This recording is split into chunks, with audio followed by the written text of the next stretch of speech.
Salam Bapak Ibu Saudara sekalian. Ya, pada pagi hari ini kita akan melanjutkan kembali ya saudara-saudara. Saya akan melanjutkan seri kita kembali di kitab Pengkhotbah ya saudara-saudara. Nah, silakan buka di dalam Pengkhotbah pasal 9 ayat 13 sampai pasal 10 ayat yang ke-20.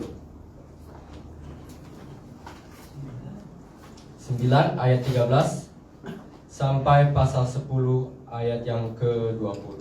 Saya undang kita bangkit berdiri sama-sama untuk membaca kebenaran firman Tuhan. Kita akan baca bergantian ya saudara-saudara. Saya yang ganjil, saudara-saudara yang baca ayat yang genap. Dengan perikop, hikmat lebih baik daripada kuasa. Hal ini juga kupandang sebagai hikmat di bawah matahari dan nampaknya besar bagiku.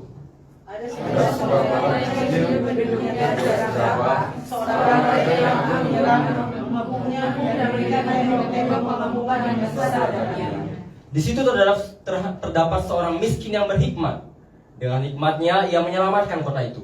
Tapi tak ada orang yang mengingat orang yang miskin itu. Kataku, hikmat lebih baik daripada perkasa, tetapi hikmat orang miskin dihina dan perkataannya dari dengar orang. Perkataan orang berhikmat yang didengar dengan tenang lebih baik daripada teriakan orang yang berkuasa di antara orang bodoh. Hikmat lebih baik daripada alat-alat perang, tetapi satu orang yang keliru dapat merusak banyak hal yang baik. Pasal 10 ayat 1, lalat yang mati menyebabkan urapan yang pembuat urapan berbau busuk. Demikian juga sedikit kebodohan lebih berpengaruh daripada hikmat dan kehormatan. Hati orang beriman menuju ke kanan, tetapi hati orang bodoh ke kiri. Juga kalau ia berjalan di lorong, orang bodoh itu tumpul pikirannya. Dan ia berkata pada setiap orang itu bodoh. Jika amarah penguasa menimpakan maut, janganlah meninggalkan tempatmu, karena kebenaran kesalahan salah dasar. Ada suatu kejahatan yang kulihat di bawah matahari, sebagai kekhilafan yang berasal dari seorang penguasa. Pada hadapan ini dilanggar orang bodoh, sedangkan hati dari orang kaya. Aku melihat budak-budak menunggang kuda dan pembesar-pembesar berjalan kaki seperti budak-budak. Barang siapa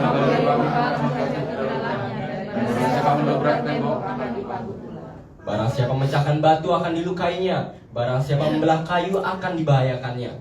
Jika besi ditumpul dan tidak diasiasa, maka orang harus membesar tenaga. Tetapi yang terpenting untuk berhasil adalah hikmat. Jika ular memagut sebelum mantra diucapkan, maka tukang mantra tidak akan berhasil. Perkataan orang benar, tetapi bibir orang bodoh menelan orang itu sendiri. Awal perkataan yang keluar dari mulutnya adalah kebodohan, dan akhir bicaranya adalah kebebalan yang mencelakakan. Orang yang bodoh banyak bicaranya, meskipun orang tidak tahu apa yang akan terjadi. Siapa yang akan mengatakan apa yang sudah terjadi. Jadi payah orang bodoh melelahkan orang itu sendiri karena ia tidak mengetahui jalan ke kota. Wahai kota, kalau rajamu seorang anak-anak dan pemimpin-pemimpinmu pagi-pagi sudah makan. Berbahagialah engkau tanah kalau rajamu seorang yang berasal dari kaum pemuka dan pemimpin-pemimpinmu makan pada waktunya dalam keperkasaan dan bukan dalam kemabukan. Oleh karena malas menentulah akal dan oleh karena kerambanan kecocokan. Untuk tertawa orang hidangkan makanan dan anggur meriangkan hidup dan uang memungkinkan semuanya itu. Ayat 20 bersama-sama. Dalam pikiran pun janganlah kau mengutuki raja, dan dalam kamar tidur janganlah kau mengutuki orang kaya, karena burung di udara mungkin akan menyampaikan ucapanmu, dan segala yang bersayap dapat menyampaikan apa yang kau ucapkan. Silakan duduk saudara. Nah, khotbah saya pada pagi ini berjudul Sang Raja Bodoh dan Si Miskin yang Bijaksana. Ya. Mungkin tadi kita tadi kan sudah membahas ya saudara-saudara. Kita melihat ada sesuatu yang unik ya di perikop ini ya. Karena ada transisi saya sebut sebagai transisi yang kasar ya. Kalau kata Martin Luther, Salomo benar-benar melakukan transisi yang kasar. Maksudnya apa? Dia berpindah dari satu topik ke topik yang lain begitu saja gitu loh, tanpa ada penghubung. Ya, kalau kita baca tadi perikopnya ya. Dia bicara mengenai politik pertama-tama. Kemudian dia berbicara mengenai hikmat dalam bekerja. Kalau kamu mendobrak tembok, nanti kamu akan dibagut ular, segala macam ya. Amsal yang begitu acak, random ya, seolah-olah. Kemudian dia berbicara lagi soal politik. Berbahagialah kalau rajamu orang pemuka, ya. Begitu juga dia sudah membahas mengenai politik di pasal-pasal sebelumnya. Kemudian dia membahas soal kematian, kembali lagi dia membahas politik. Nah, sebenarnya apa yang sedang ingin Salomo sampaikan di sini? Intinya ada di ayat yang ke-18. 18. Hikmat lebih baik daripada alat-alat perang, tapi satu orang keliru dapat merusakkan hal yang baik. Inti pembahasan Salomo ada di situ. Hikmat itu lebih baik dari kekuatan. Hikmat lebih baik dari kekuatan. Ya, inti pembahasannya juga ada di cerita ya, di ayat 13 sampai yang ke-15 ya. Dan dikatakan oleh Salomo di ayat 13, dia menganggap cerita yang dia ceritakan tadi itu adalah hikmat yang besar yang harus kita pelajari, yang harus kita renungkan bersama-sama. Dan dia mengambil kesimpulan, ada 3 kesimpulan dari cerita yang dia ceritakan. Yang pertama, hikmat itu lebih baik daripada kekuatan. Tapi yang kedua, hikmat orang miskin itu tidak didengarkan orang. Tapi bagaimanapun juga, satu kebodohan itu akan merusakkan segala hikmat-hikmat yang kita miliki. Nah, saudara-saudara, sekali lagi Salomo mengajak kita untuk hidup dengan hikmat. Ya, dia mengatakan hikmat itu baik. Hikmat itu lebih baik daripada kekuatan, daripada uang, daripada harta, daripada warisan. Hikmat jauh lebih baik daripada semuanya itu.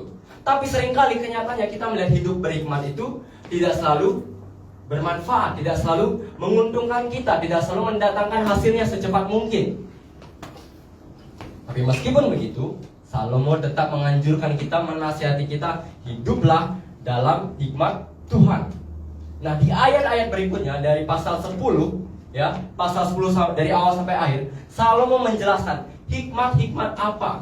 Dia memberikan kembali nasihat-nasihat, hikmat-hikmat apa yang harus kita miliki dalam perenungan, dalam pekerjaan, dan dalam perkataan kita, supaya kita hidup berhikmat sama seperti si miskin dalam cerita yang dia ceritakan tadi.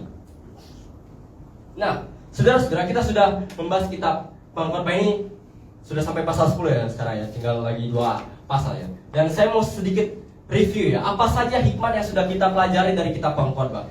Kita melihat Salomo sudah mengajarkan kita hikmat dalam memandang harta benda kita ya. Bagaimana uang yang kita miliki itu, uang yang kita miliki adalah anugerah dari Tuhan ya. Kekayaan, harta benda yang kita miliki adalah anugerah dari Tuhan ya. Bagaimana dalam memandang juga masa depan kita dan juga kematian kita. Masa depan yang tidak pasti, di hari mujur bersyukurlah, bersukacitalah, tapi di hari malang lihatlah pekerjaan-pekerjaan Allah. Sekali lagi ya, dia mengajak kita untuk berhikmat. Dalam hari mujur bersukacita, dalam hari malang lihatlah Tuhan berkuasa atas segala sesuatu. Tuhan tetap berdaulat meskipun kita sedang malang ya. Dalam kematian dia juga berkata apa? Nasib semua orang sama, baik orang kaya, orang miskin, orang berhikmat, orang bodoh, orang yang mempersembahkan korban, orang yang tidak mempersembahkan korban, semuanya sama. Ya, itu yang diajarkan. Hikmat dalam memandang ketidakadilan, ya, hikmat dalam menghadapi pemimpin-pemimpin. Apapun yang terjadi, tunduklah kepada raja. Ya. Saya mereview kembali ya. Saya mencoba mengingatkan kita kembali apa yang sudah kita pelajari selama ini ya, saudara-saudara. Nah, sekarang dia mau mengajarkan kita hikmat dalam hal perenungan, pekerjaan, dan perkataan. Karena ini yang akan kita alami sehari-hari. Kalau tadi mungkin masih spesifik ya saudara-saudara, hikmat-hikmat tadi yang sudah pernah kita pelajari. Hikmat dalam harta, memandang kematian, memandang masa depan, memandang ketidakadilan, itu masih spesifik ya, masih khusus. Tapi yang satu ini saudara-saudara, ini umum sifatnya. Kita bisa terapkan dalam kehidupan kita sehari-hari ya. Nah, struktur pembahasan saya pada pagi hari ini kita melihat ada perenungan, pekerjaan, perkataan, dan yang terakhir jangan lupa. Nah, ini yang terpenting ada di poin yang terakhir saudara-saudara. Jadi mari kita dengarkan firman Tuhan bersama-sama ya. Di pasal 10 yang kedua kita melihat hikmat dalam perenungan. Hati orang bodoh menuju ke kanan, ke kanan. Tapi hati orang berhikmat menuju ke kanan. Tapi hati orang bodoh ke kiri. Nah, di sini saudara-saudara, kanan dan kiri ini bukan menunjuk kepada arah ya. Bukan berarti orang bijak itu selalu berjalan ke kanan atau orang bodoh itu selalu jalannya ke kiri. Bukan. Maksudnya di sini adalah merujuk kepada kekudusan atau kecemaran, kebaikan dan kejahatan yang dimaksud di sini. Hati orang berhikmat selalu akan menuju kepada yang kudus, kepada yang mulia, kepada yang baik, yang sesuai dengan firman Tuhan. Sementara hati orang bodoh akan selalu menuju kecemaran, kejahatan, apa yang tidak sesuai dengan firman Tuhan. Nah, jadi sebelum kita berbicara mengenai pekerjaan, perbuatan, perkataan, ucapan, yang mau ditekankan Salomo pertama-tama adalah perenungan hati kita, saudara-saudara. Sebab dari hatilah muncul segala sesuatu yang kita lakukan dan yang kita katakan, saudara-saudara. Dari hatilah segala sesuatunya bermula. Ya, kita kenal ya, ayat yang terkenal adalah Amsal 4 ayat 23 mengatakan, jagalah hatimu dengan segala kewaspadaan. Karena apa? Karena dari situlah terpancar kehidupan. Ya. Kemudian Tuhan Yesus juga mengatakan di dua ayat yang paling terkenal, Matius 6 ayat 21 mengatakan, di mana hartamu berada, di situ hatimu berada. Ya. Kalau hati kita menghargai harta di dunia, ya sudah, yang kita kejar nanti adalah harta di dunia. Ya, itu logikanya. Kemudian Matius 15 ayat 19 mengatakan, karena dari hati timbul segala pikiran jahat. Ya, kita tahu. Ya, seorang kriminal tinggal tanya aja apa motivasinya, kenapa kamu melakukan hal ini. Kita bisa tahu sebenarnya ada motivasi di balik semua kejahatan-kejahatan pelaku kejahatannya, saudara-saudara. Kita tinggal tanya apa yang memotivasi dia untuk membunuh, untuk mencuri. Ada sesuatu hal yang salah di dalam hatinya dia. Ya. Kemudian Mazmur 119 ayat 11 mengatakan, dalam hatiku aku menyimpan janjimu. Supaya apa? Supaya aku jangan berdosa terhadap engkau. Ya, jadi di sini pemazmur bilang, dengan aku menyimpan firman Tuhan dalam hati, jadi aku nanti tidak berbuat dosa. Nah, jadi di sini kita melihat, saudara-saudara, ya, bahwa hati kita, apa yang ada di dalam hati kita ini, ya, menentukan apa yang akan kita lakukan dan apa yang akan kita katakan. Nah, saya mau kita sedikit merenung ya, saudara-saudara. Apa yang sedang kita pikirkan akhir-akhir ini? Yang sedang jadi perenungan hati kita akhir-akhir ini. Ya, silahkan diingat kembali, saudara-saudara. Beberapa hari ini, beberapa minggu ini, yang saya pikirkan apa ya? Yang sedang ada dalam hati saya ini apa ya? Ya. Silahkan, saudara-saudara. Kemudian, saudara-saudara masih ingat nggak? Apa yang akhirnya terjadi setelah itu? Misalnya ketika saudara sedih, saudara sedang kecewa, saudara sedang bersuka cita, saudara sedang marah, saudara sedang tenang. Nah, sebelum itu terjadi, hati saudara sedang berpikir apa? Apa yang sedang saudara renungkan sehingga sedih, sehingga senang, sehingga marah, sehingga kecewa, sehingga tenang, ya? Apa yang akhirnya menimbulkan hal itu? Silakan dipikirkan sendiri. Ya. Karena apa yang kita renungkan, saudara-saudara, selama itu ya menjadi sumber dari apa yang kita kerjakan, apa yang kita katakan, ya. Mungkin kita ingat kembali ya, selama ini saya kok berbuat begini, selama ini kok saya berkata seperti ini. Silakan lihat kembali, oh ternyata sumbernya hati saya seperti ini, ya. Nah, kalau sudah direnungkan, saya ngajak kita kembali untuk melihat hati orang bijak itu seperti apa. Tadi kita sudah melihat ya, hati orang bijak itu ke kanan, dia selalu menuju kepada kekudusan, kebaikan, apa yang sesuai dengan firman Tuhan, ya. Kita coba buka lagi lebih jelasnya dalam Amsal 2 ayat 1 sampai 6. Amsal 2 ayat 1 sampai 6. Dikatakan, hai anakku, jikalau engkau menerima perkataanku, ini Tuhan berbicara ya kepada kita, dan menyimpan perintahku dalam hatimu, sehingga telingamu memperhatikan hikmat, dan engkau mencenderungkan hatimu kepada kepandaian, ya, jikalau engkau berseru kepada pengertian, menunjukkan suaramu pada kepandaian, jikalau engkau mencarinya seperti mencari perak, mengejarnya seperti mengejar harta terpendam, maka engkau akan memperoleh pengertian tentang takut akan Tuhan dan mendapat pengenalan akan Allah. Karena Tuhanlah yang memberikan hikmat. Dari mulutnya datang pengetahuan dan kepandaian. Jadi di sini Amsal memberitahukan kita kalau kita mau mendengar, menunjukkan hati kita kepada hikmat, dengan kita menyimpan firman Tuhan di dalam hati kita, kita akan memiliki hati yang bijak. Ya. Perhatikan ya polanya, saudara-saudara. Kalau kita menyimpan firman Tuhan dalam hati, kita merenungkannya, kita akan memiliki hati yang bijak. Oke, simpel ya. Firman Tuhan itulah dalam hati kita yang akan mengubahkan kita, saudara-saudara. Mengubahkan segala sesuatu. Cara pandang kita, tindakan perilaku kita, ucapan-ucapan kita mengubah. Yang tadinya kita marah, kita jadi lebih tenang, saudara-saudara. Yang tadinya kita ketakutan, ya, kita jadi apa? Ya, maaf tadi kebaliknya. Yang marah menjadi pengampunan, yang takut menjadi tenang, ya. Yang lemah mendapat kekuatan dari firman Tuhan. Waktu kita mau memikirkan masa depan kita, contohnya masih tidak jelas, masih nggak pasti bagaimana kita menghadapi hidup ini. Kemudian kita ingat kembali firman Tuhan yang sudah kita dengar, ya. Oh, di hari mujur bersukacitalah, di hari malang Ingatlah, ini pun pekerjaan Allah. Ya, lihatlah pekerjaan-pekerjaan Allah. Allah masih berdaulat. Yang tadinya kita ketakutan, yang tadinya kita bingung, yang tadinya kita cemas, akhirnya kita tenang lagi. Oh, tenang aja. Dalam kemalanganku pun, dalam kesusahanku pun, Allah masih berdaulat. Ya, atas alam semesta. Allah masih berdaulat dalam hidupku. Ya, jadinya kita lebih tenang. Ya, saudara-saudara. Itu contohnya ya, saudara-saudara. Nah, itu tadi hati orang bijak. Kita mau melihat bagaimana hati si bodoh. Hati si bodoh itu ternyata tidak takut akan Tuhan. Dia tidak mau mendengarkan firman Tuhan, dan dia hidup seolah-olah Tuhan itu tidak ada.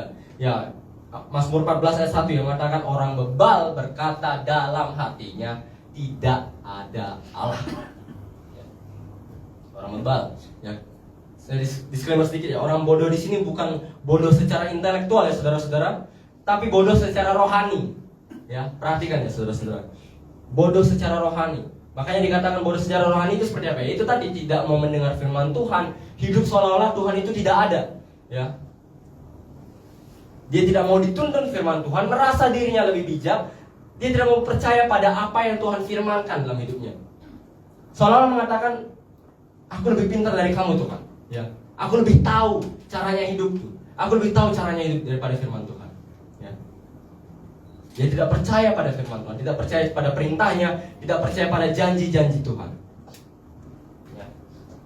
Nah, dan seringkali kalau kita renungkan ya saudara-saudara, kita mungkin tidak langsung berkata seperti itu dalam hati kita ya.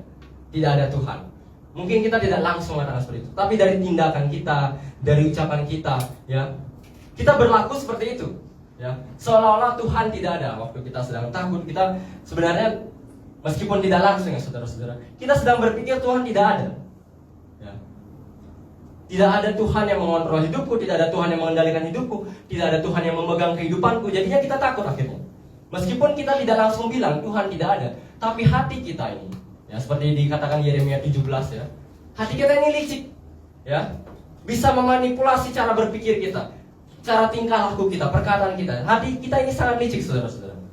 Sehingga tiba-tiba kita percaya Tuhan, langsung tiba-tiba merosot gitu. Ya, tiba-tiba tidak percaya lagi, merasa Tuhan tidak ada. Ya. Nah, ini yang membawa kita pada poin yang kedua, pekerjaan. Bagaimana perenungan kita kemudian memengaruhi pekerjaan perbuatan kita. Ayat 3 sampai 11. Juga kalau ia berjalan di lorong, orang bodoh itu tumpul pikirannya. Ia berkata pada setiap orang-orang itu bodoh. Ya. Nah, sebelum kembali ke slide-nya, kita mau melihat bagaimana pekerjaan dari si bijak dan juga pekerjaan dari si bodoh. Kita melihat dari si bodoh terlebih dahulu. Di ayat 3 dan 15 tadi saya sudah sampaikan, si bodoh ini dia tumpul pikirannya. Dia tidak tahu kemana dia pergi. Di ayat 15 dikatakan jerih payah orang bodoh melelahkan orang itu sendiri, karena ia tidak mengetahui jalan ke kota. Si bodoh tidak tahu kemana dia pergi, apa tujuan hidupnya, di mana posisinya dalam rencana Tuhan. Karena dia tidak mau dituntun, tidak mau percaya pada firman Tuhan, jadi dia tidak tahu posisinya di mana di dalam dunia ini. Dia tidak tahu tujuan hidupnya, dia tidak tahu. Akhirnya, waktu dia bekerja, dia akan mengeluh, ya, akan sering mengeluh. Karena apa? Karena dia tidak melakukannya untuk Tuhan. Kemudian dia cepat putus asa waktu dia gagal. Ya, si bodoh ini akan putus asa waktu gagal. Karena apa? Karena dia tidak melihat kegagalannya itu ada dalam kedaulatan Tuhan, ada dalam rencana Tuhan yang jauh lebih besar daripada rencananya sendiri.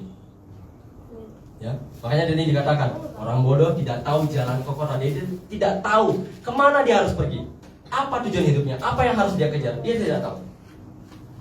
Kemudian di ayat 5 sampai 7 dikatakan, ada satu kejahatan yang kulihat di bawah matahari, sebagai kekilafan yang berasal dari seorang penguasa. Pada banyak tempat tinggi didudukan orang bodoh, sedangkan tempat yang rendah diduduki orang kaya. Aku melihat budak-budak menunggang kuda, pembesar-pembesar berjalan kaki seperti budak-budak. Nah, si bodoh ini bukan saja tidak tahu arah hidupnya, tujuan hidupnya, tapi dia juga bisa menciptakan ketidakadilan di tempat kerjanya, di situasi di lingkungan masyarakat dia tinggal. Ya. Karena apa? Ya kembali tadi, karena dia tidak takut akan Tuhan. Dia berkata Tuhan tidak ada, saya yang mengatur tempat ini, saya akan melakukan segala sesuatu sesuai dengan keinginan saya. Ya. Dia menciptakan ketidakadilan akhirnya. Akhirnya tadi dikatakan pembesar-pembesar berjalan kaki, ya, sementara budak-budak menunggang kuda. Ya, ada sistem ketidakadilan di situ. Kemudian tidak hanya itu saja, si bodoh ini bekerja keras hanya untuk dicelakakan oleh pekerjaannya sendiri. Coba kita lihat ayat 8 sampai 11. Barang siapa menggali lubang akan jatuh ke dalamnya. Barang siapa mendobrak tembok akan dipagut ular. Barang siapa memecahkan batu akan dilukainya. Barang siapa membelah kayu akan dibahayakannya. Jika besi menjadi tumpul tidak diasah, orang harus memperbesar tenaga. Tetapi yang terpenting untuk berhasil adalah hikmat. Jika ular memagut sebelum mantra diucapkan, maka tukang mantra tidak akan berhasil. Nah, ini apa sih sebenarnya nih? Seolah-olah kita nggak paham ya, kenapa waktu mendobrak tembok langsung dipagut ular. Ini nih sebenarnya saya bisa katakan ini sebagai kebodohan sehari-hari. Kebodohan sehari-hari ya, dalam kita beraktivitas itu. Contohnya, contoh paling gampang lah.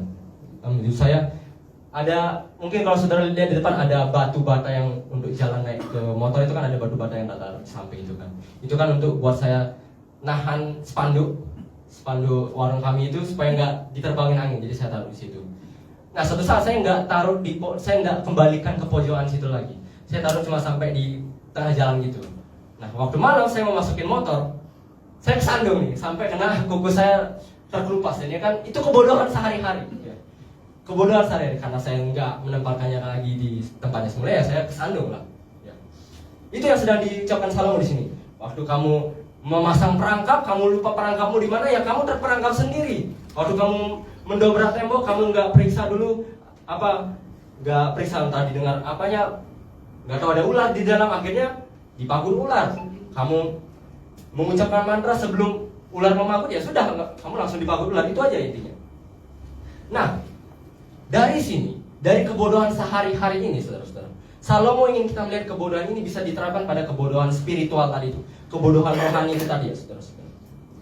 Bahwa orang fasik, orang jahat, orang yang tidak takut akan Tuhan akan dicelakakan oleh pekerjaan dan perbuatan yang jahat.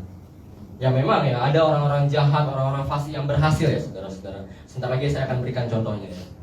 Tetapi satu saat nanti mereka akan dihakimi Tuhan. Pekerjaan, perbuatan mereka itu akan mencelakakan mereka waktu mereka dihakimi Tuhan. Itu yang akan menjadi kesaksian. Kamu kan sudah berbuat curang, kamu kan sudah berbohong, kamu kan sudah berbuat jahat. Mereka mungkin tidak dihakimi di dunia ini, tapi di dunia yang akan datang mereka akan celaka. Makanya dikatakan pekerjaan orang bodoh mencelakakan dirinya sendiri. Ya. Kemudian kita mau melihat bagaimana pekerjaan orang bijak. Si bijak tahu apa yang harus dan tidak harus dilakukan. Lihat ayat 4. Jika amarah penguasa menimpa engkau, jangan meninggalkan tempatmu, karena kesabaran mencegah kesalahan-kesalahan yang besar. Orang bijak tahu apa yang harus dilakukan, apa yang tidak harus dilakukan, kapan harus melakukannya, kapan tidak harus melakukannya, di mana dia harus melakukannya, di mana dia tidak boleh melakukannya. Kemudian ayat 10 dikatakan si bijak dia bekerja dengan cerdas ya. Ayat 10, jika besi menjadi tumpul tidak diasah, orang harus memperbesar tenaga, tetapi supaya berhasil adalah hikmat. Apa maksudnya di sini? Saudara kalau punya pisau tumpul ya, untuk memotong jeruk contohnya, saudara akan pakai tenaga yang lebih kan? Tetapi kalau saudara asah terlebih dahulu ya, pakai hikmat, asah terlebih dahulu, gak usah banyak tenaga yang dihabiskan. Ya. Jadi si bijak ini dia bekerja menurut logika dan juga menuruti firman Tuhan. Sehingga akhirnya dia berhasil ya. Kembali ya, ini kan kitab hikmat ya saudara-saudara. Kitab hikmat seperti kitab Amsal itu memberikan kitab pepatah-pepatah, petuah-petuah yang umumnya benar. Contohnya, tangan yang rajin diberkati Tuhan ya. Benar itu. Secara umum memang benar, tangan yang rajin memang diberkati Tuhan. Tapi akan selalu ada pengecualian karena kita hidup di dunia yang berdosa, di dunia yang jatuh dalam dosa. Tangan yang rajin kadang ya masih sama-sama aja gitu ya kondisinya ya. Tapi tetap saja saudara-saudara, pada umumnya firman Tuhan mengatakan tangan yang rajin diberkati oleh Tuhan ya. Balik saya katakan, hikmat itu lebih baik daripada kekuatan. Hikmat itu meskipun ya tidak dipandang orang ya saudara-saudara. Hikmat orang miskin tidak dipandang orang, tapi tetap harus kita miliki. Itu inti daripada cerita Salomo ini. Nah, saya mau berikan contohnya. Ada 2 contoh cerita di sini. Ada Bill Porter. Bill Porter ini seperti yang tadi saya katakan, tangan yang rajin diberkati Tuhan. Dia orang yang rajin, saudara-saudara. Meskipun dia memiliki cacat otak ya, saudara-saudara, tapi dia menolak untuk menganggur. Dia nggak mau menganggur, saudara-saudara. Dia mau bekerja. Akhirnya dia menawarkan diri mencoba menjadi salesman di salah satu perusahaan. Ya, meskipun dia berulang kali ditolak oleh konsumer ya, tapi dia akhirnya berhasil, saudara-saudara, menjadi seorang salesman yang berhasil di perusahaannya. Sukses. Ya, tangan rajin diberkati Tuhan, ini contohnya. Tapi ada pengecualiannya. Kita lihat ya, Jordan Belfort, kita lihat pengusaha saham yang menipu investornya selama bertahun-tahun. Mungkin saudara pernah nonton Wolf of Wall Street ya, ini orangnya ya. Akhirnya dia ditangkap juga karena penipuannya itu. Tetapi dia dipenjara cuma 20 bulan. Padahal dia sudah bertahun-tahun, ada banyak jutaan orang yang dia tipu dari perusahaannya itu ya. Tapi cuma dipenjara 20 bulan. Dan setelah dia keluar dari penjara ya, ceritanya jadi terkenal, dia menulis buku, bukunya terkenal, bukunya laris, jadi filmnya laris. Akhirnya dia hidup mewah lagi, hidup sukses lagi dia. Bahkan sampai diundang di Oxford ya. Ini dia, tangan yang rajin. Kok tangan yang licik ini diberkati Tuhan justru malahan ya. Seolah-olah ya, saudara-saudara. Tapi lihat, ini adalah pengecualiannya ya. Kembali, inti pesan Salomo, meskipun hikmat itu tidak dianggap orang, tapi hikmat itu berharga untuk kita kejar, untuk kita miliki, saudara-saudara, untuk kita punyai dalam hidup kita. Nah selanjutnya ya, kita sudah melihat dalam pekerjaan, kita mau lihat dalam perkataan sekarang. Bagaimana perkataan mulut dari si bijak dan mulut dari si bodoh? Ayat 12b kita membaca. Tetapi bibir orang bodoh menelan orang itu sendiri, sama seperti pekerjaannya, sama seperti perbuatannya, yang mencelakakan dirinya sendiri. Ucapannya, perkataannya pun mencelakakannya sendiri ya.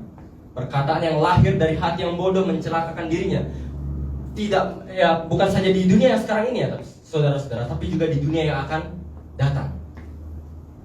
Jordan Belfort tadi menipu orang, dia mendapat hukumannya meskipun rasanya kurang ya, saudara-saudara. Tapi suatu saat nanti kalau dia tidak bertobat, dia akan dihakimi Tuhan karena kebohongan-kebohongannya, penipuan-penipuannya ya. Dia akan dicelakakan oleh ucapannya sendiri. Kita lihat contoh-contohnya ya, apa yang dikatakan Yesus. Matius 15 ayat 18 mengatakan, apa yang keluar dari mulut berasal dari hati, dan itulah yang menajiskan orang. Pasal 12 ayat 36 mengatakan, aku berkata kepadamu, setiap kata sia-sia yang diucapkan orang harus dipertanggungjawabkannya pada hari penghakiman. Inilah yang ingin ditekankan di sini Allah. Hati-hati dengan ucapan kita, saudara-saudara. Kembali lagi, perhatikan hati kita dengan seksama. Periksa hati kita dengan seksama. Supaya apa? Supaya kita bisa tahu apa yang harus kita katakan, apa yang harus kita perbuat dalam hidup ini. Bukan saja perkataan orang bodoh itu mencelakakan diri sendiri, tapi orang bodoh itu juga arogan soal rencananya. Kita lihat ayat 13 sampai 15. Awal perkataan yang keluar dari mulutnya adalah kebodohan, akhir bicaranya adalah kebebalan yang mencelakakan. Orang yang bodoh banyak bicaranya, meskipun orang tidak tahu apa yang akan terjadi. Dan siapakah yang akan mengatakan kepadanya apa yang akan terjadi sudah dia. Jadi payah orang bodoh melelahkan orang itu sendiri, karena ia tidak mengetahui jalan ke kota.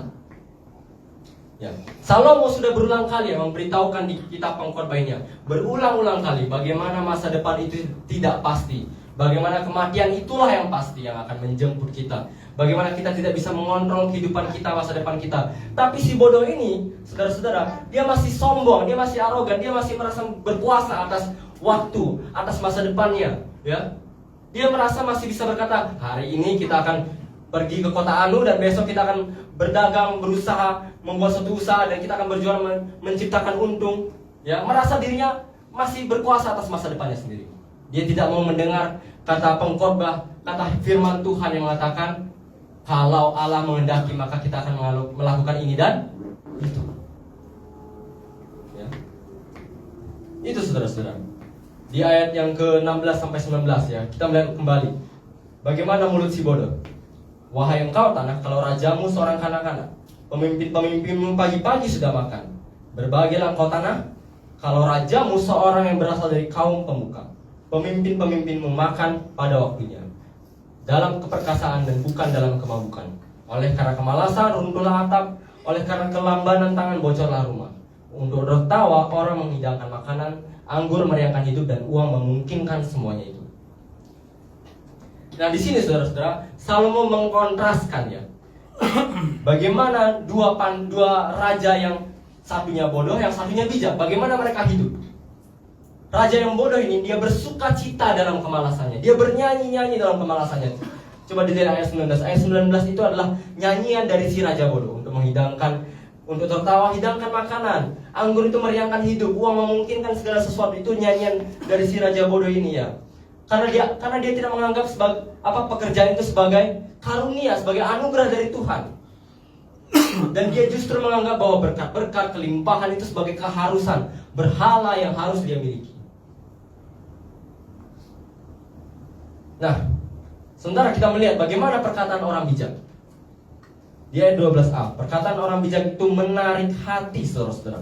Ya, kata menarik di situ bisa juga diterjemahkan sebagai anugerah atau perkenanan ya. Contohnya seperti Ratu Esther ya, saudara-saudara. Ratu Esther itu dia, silakan baca sendiri ya, kitab Esther pendek kok.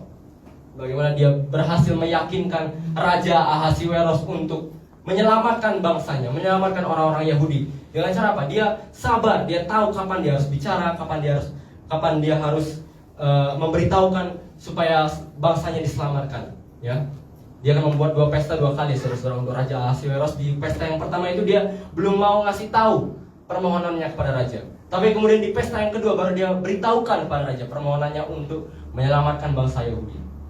Ya, akhirnya apa? Akhirnya dia menerima perkenanan dari Raja Ahasiweros. Nah, jadi si bijak tahu kapan dia harus bicara. Ayat 20, kita melihat ayat 20. Dalam pikiran pun janganlah engkau mengutuki raja, dalam kamar tidur janganlah engkau mengutuki orang kaya, karena burung di udara mungkin akan menyampaikan ucapanmu, dan segala yang bersayap dapat menyampaikan apa yang kau ucapkan. Jadi bukan saja orang bijak ini tahu kapan harus bicara, tapi dia juga tahu apa yang boleh dan tidak boleh dikatakan. Ya, kalau kita baca ini seolah-olah kita mendukung raja-raja, pemimpin-pemimpin orang kaya. Bukan ya, saudara-saudara. Salomo mengajak kita untuk menjaga hati kita, menjaga ucapan kita, supaya kita tidak keceplosan. Ya, bagaimana supaya kita tidak keceplosan? Ya, jaga hati, ya, jaga hati kita, supaya kita tidak marah pada orang yang sedang tidak adil pada kita, supaya kita tidak cepat marah, supaya kita menjaga hati kita, supaya ucapan kita pun juga terjaga, saudara-saudara. Jadi si bijak tahu kapanpun, dimanapun dalam hatinya dia tidak boleh mengutuki pemimpinnya. Ya, kembali lagi ya ke khotbah saya sebelumnya, tunduklah kepada raja dalam situasi apapun. Dan bukan saja soal penundukan diri ya, saudara-saudara. Kalau kita baca di Perjanjian Baru, terutama di surat Efesus ya, apa saja yang tidak boleh dikatakan ya. Pasal 4 ayat 29. Janganlah ada perkataan kotor keluar dari mulutmu, tapi pakailah perkataan yang baik untuk apa? Membangun di mana perlu, supaya mereka yang mendengarnya beroleh kasih karunia ya. Seperti tadi dikatakan, orang bijak menarik hati yang mendapatkan perkenanan, mendapatkan kasih karunia, mendapatkan anugerah dari orang yang diajak bicara. Ya. Pasal 5 ayat 3. Tapi percabulan dan rupa-rupa kecemaran atau keserakahan disebut saja pun jangan di antara kamu. Ya. Jadi bukan saja tidak boleh dijadikan candaan ya, saudara-saudara, disebut saja pun jangan di antaramu ya. Itu terutama ya, saya juga alami ya. Saya kan laki-laki ya. Jadi apalagi dulu saya waktu di asrama juga, waktu masih baru di sini tuh, jokes saya masih jokes yang kotor gitu. Ya, karena kebawa sama teman-teman cowok di asrama, apalagi asrama STT ya, saudara-saudara. Padahal asramanya asrama sekolah tinggi teologi, tapi jokesnya masih yang kotor gitu loh. Tapi setelah diingatkan kembali oleh firman Tuhan, diingatkan oleh Roh Kudus kembali ya, yaitu sedikit intermezzo ya, saudara-saudara. Kita melihat bahwa ada sesuatu yang tidak boleh dikatakan oleh kita sebagai kita orang Kristen, sebagai kita orang percaya, kalau kita mau menjadi bijak ya. Nah, kita sudah melihat ya bagaimana hati kita mempengaruhi aktivitas kita, perbuatan, pekerjaan, perkataan, ucapan kita, saudara-saudara. Dengan kita menjaga hati kita, yang lain-lain ini akan aman-aman saja, akan sesuai juga dengan firman Tuhan. Nah, jangan lupa pasal yang keempat kita melihat. Ya, pasal yang keempat. Next slide. Ya, nggak apa-apa, nggak usah ditampilkan ayatnya. Perikop ini saudara-saudara, kalau kita baca, tidak punya resolusi yang sama dengan yang biasa kita dengar di kitab pengkhotbah. Biasanya kan saya setelah khotbah akan memberikan resolusi karena ada resolusinya di situ oleh Salomo yang mengatakan bersukacitalah, ya nikmatilah hidup, ya lihatlah, pandanglah kepada Allah dan segala macam. Tapi di perikop ini tidak ada sama sekali. Ya. Nah, pertanyaannya saudara-saudara, di mana Yesus? Itu pertanyaan yang harus selalu kita tanyakan di setiap kita mendengar khotbah. Di mana Yesus? Di mana kabar baiknya? Di mana Injilnya? Karena kalau saya cuma khotbah sampai di poin 3 saudara-saudara, saya nggak akan ditendang di Masjid At-Taqwa yang dekat, yang di sebelah Casa Grande ini saudara-saudara. Ya.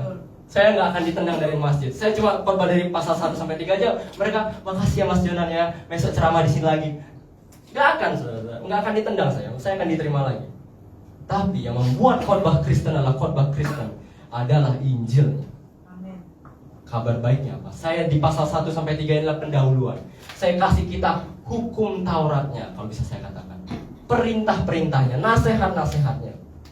Sekarang kita mau dengar Injilnya. Di mana Yesus? Yesus adalah si miskin bijaksana yang berhasil mengalahkan sang raja bodoh dan menyelamatkan kota. Tapi sayangnya dia dilupakan oleh dunia. Dilupakan oleh kota tersebut. Karena apa? Hikmatnya dianggap sebagai kebodohan. Dia mati di atas kayu salib. Jadi di sini pesannya adalah jangan sampai kita lupa, saudara-saudara, sama si orang miskin tadi ini, sama Yesus. Jangan sampai kita sudah diselamatkan, jangan sampai kita hanya berhenti melihat ini sebagai nasihat-nasihat praktis saja. Oke, setelah saya keluar dari gereja ini saya akan berusaha melakukannya. Kita lupa Yesus yang sudah menyelamatkan kita, yang sudah menebus kita dari segala dosa kita. Jangan sampai kita hanya fokus pada pengajaran praktisnya sampai kita melupakan Yesus. Semua kumpulan hikmat tadi saudara-saudara, perkataan-perkataan tadi tidak ada gunanya kalau kita tidak percaya Yesus. Tidak ada gunanya saudara-saudara. Karena apa? Karena ternyata setelah kita periksa hati kita, kita lihat aktivitas kita lihat ucapan kitalah orang bodoh itu saudara-saudara. Saya dan Anda, kitalah orang bodoh itu yang sudah diselamatkan tapi lupa akan keselamatan tersebut. Hati kita tidak akan menyukai firman Tuhan kalau tidak terlebih dahulu dibaharui oleh Roh Kudus. Amin. Usaha-usaha kita tidak akan kita lakukan. Kita akan lakukan dengan sia-sia saudara-saudara kalau kita tidak melakukannya untuk Tuhan. Kalau kita tidak memandang pada Yesus, usaha kita akan sia-sia. Ucapan-ucapan kita cuma bisa kita permanis saja, kita bumbu-bumbui tanpa ada perubahan sejati, tanpa ada ketulusan yang berasal dari Yesus. Jadi di sini saya sudah kasih hukumnya ya saudara-saudara. Saya kasih sekarang kabar buruknya. Kabar buruknya adalah kitalah orang bodoh itu. Kabar buruknya adalah Kolose 1 ayat 21. Juga kita dahulu hidup jauh dari Allah, memusuhinya dalam hati dan pikiran, seperti yang nyata dari perbuatanmu yang jahat. Maka kita sadar saudara. Tidak usah tahun lalu, tidak usah bulan lalu, kemarin saja. Perbuatan kita apa? Perbuatan jahat kita apa? Ucapan-ucapan yang kita anggap sepele, yang kita anggap remeh, seperti yang saya ceritakan ya. Jokes-jokes kotor yang saya anggap ya biasa aja. Saya waktu di asrama ngeliat jokes itu biasa aja gitu loh. Semua orang melakukannya. Tapi begitu ditempa lagi oleh firman Tuhan, ternyata kekudusan Tuhan jauh standarnya daripada kekudusan saya. Lihat kemarin, coba lihat beberapa menit yang lalu. Pikiran saya apa yang saya pikirkan? Hati saya seperti apa? Apa yang saya sudah lakukan? Yang bagi saya sepele, bagi saya remeh, tapi ternyata ini melanggar perintah Tuhan. Ini kabar buruknya saudara-saudara. Kita bodoh. Secara spiritual kita bodoh. Tapi kabar baiknya, sekarang diperdamaikannya di dalam tubuh jasmani Kristus oleh kematiannya, untuk menempatkan kamu kudus dan tak bercela dan tak bercacat di hadapan. Perhatikan saudara-saudara, diperdamaikan oleh siapa? Bukan oleh perbuatan kita, bukan dengan kita berusaha lebih baik, bukan dengan kita merenungkan lagi lebih baik, bukan dengan kita berkata-kata memperbaiki ucapan kita, bukan. Tapi dengan apa? Tubuh Yesus Kristus yang sudah disalibkan di atas kayu salib. Dan bukan saja untuk membuat kita diampuni. Tapi apa? Supaya kita kudus dan tak bercacat di hadapan. Bukan saja kita diampuni saudara-saudara, kita tidak ditinggalkan begitu saja dengan kondisi kita, tapi Dia mau supaya kita disucikan hari lepas hari, dikuduskan hari lepas hari. Ya, ada kebodohan-kebodohan kita saudara-saudara, kesalahan, pelanggaran, dosa-dosa yang kita miliki. Masih ada saudara-saudara, masih ada. Tuhan mau kita mengakui dosa-dosa kita, mengakui kesalahan kita, kebodohan-kebodohan kita, pelanggaran kita di hadapannya. Akui semuanya itu. Jangan bilang, oh enggak, aku sudah hidup bijak, aku sudah mengikuti apa kata firman Tuhan. Jangan bilang saja, saya enggak ikuti apa yang Tuhan firmankan. Akui hal tersebut. Karena permulaan hikmat adalah takut akan Tuhan. Permulaan hikmat adalah dengan kita mengakui kita orang bodoh. Kita mau menerima pengampunan darinya, kita mau menerima pertolongannya, kita mau menerima pengudusan yang berasal daripadanya, saudara-saudara. Oleh sebab itu kita ditebus untuk disucikan oleh karya penebusan Yesus Kristus. Kebodohan-kebodohan kita sudah diampuni, saudara-saudara. Kita tidak bisa memperbaikinya sendiri. Kita nggak bisa kembali ke masa lalu, mengubahnya, nggak bisa, saudara-saudara. Nggak ada yang bisa kita lakukan. Kita nggak bisa menebusnya sendiri. Yesus sudah menebusnya. Yesus sudah mengampuninya di atas kayu salib. Oleh karya penebusan Yesus, kita dianugerahi hati yang baru. Saudara, kita nggak bisa bikin hati sendiri, saudara-saudara. Harus Yesus, harus Roh Kudus, harus Allah Bapa yang bekerja dalam hati kita, mengubahkan hati kita, saudara-saudara. Oleh karya penebusan Yesus, kita semakin hari semakin disucikan dalam perenungan kita, dalam pekerjaan kita, dan dalam perkataan kita. Sehingga sekarang saya bisa berkata, mari kita renungkan firman Tuhan senantiasa. Mari kita bekerja dengan sikap yang sesuai dengan firman Tuhan. Mari kita berbicara dengan bijak sesuai dengan firman Tuhan. Melakukan semuanya dengan mata yang tertuju pada Yesus Kristus. Kita sadari kita gak mampu. Kita sadari kita orang bodoh. Kita sadari hati kita jahat, hati kita licik, hati kita bodoh.